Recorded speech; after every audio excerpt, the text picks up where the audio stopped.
Sir, हाल ही में world gold council की यानी कि WGC की भी एक रिपोर्ट सामने आई है जिसमें ये बताया गया कि अगले साल सोने में वृद्धि ग्रोथ और इन्फ्लेशन रेट से इम्पैक्ट होगी और 2024 की तरह जो तेजी इस साल हमें देखने को मिली है उतनी तेजी हमें WGC के मुताबिक उतनी तेजी देखने को नहीं मिलेगी। लेकिन गोल्डमैन सैक्स की जो रिपोर्ट है वो कहती है कि इसमें तेजी की उम्मीद आएगी। आपको क्या लगता है सर, 2025 का आउटलुक है वो कैसा रहेगा? 2025 का आउटलुक भी बेहतर ही रहना चाहिए। जहां तक सोने का सवाल है, हमारा मानना है कि जो ग्लोबल अनसर्टेनिटी है वो रहेगी वर्ष 2025 में भी, क्योंकि जियोपॉलिटिकल टेंशन है, साथ में जो डॉलर की उठापटक है वो भी कहीं ना कहीं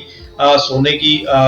जो वॉलेटिलिटी है उसको बना करके रखेगी। दूसरा, यहाँ पे ग्लोबल ग्रोथ के जो अनुमान है वो लगातार घटकर आए हैं, तो वो भी एक चिंता का विषय रहेगी। और जो ग्लोबल सेंट्रल बैंक्स की जो बाइंग है वो हमारा मानना है कि वर्ष 2025 में भी जारी रहेगी, क्योंकि हाल ही में जो चाइना ने सोने की जो बाइंग पे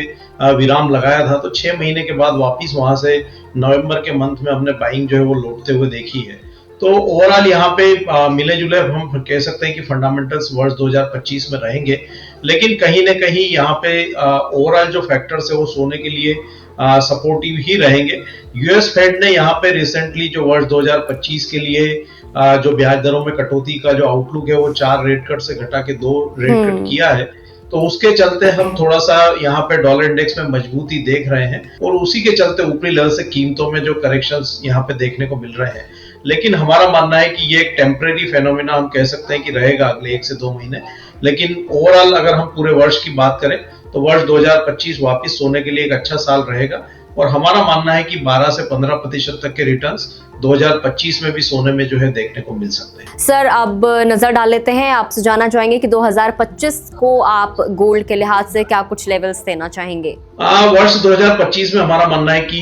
यहाँ पे सोने में निचले स्तरों पर $2500 के आसपास मजबूत सपोर्ट जो है वो रहेंगे और उसके नीचे जाने की संभावना यहाँ पे कम नजर आती है और ग्रेजुअली हमारा मानना है कि कीमतें वर्ष के आखिर तक फिर एक बार $2950 से $3000 तक इंटरनेशनल मार्केट में जा सकती है। वहीं अगर मैं भारतीय बाजारों की बात करूं तो यहाँ पे डाउन साइड में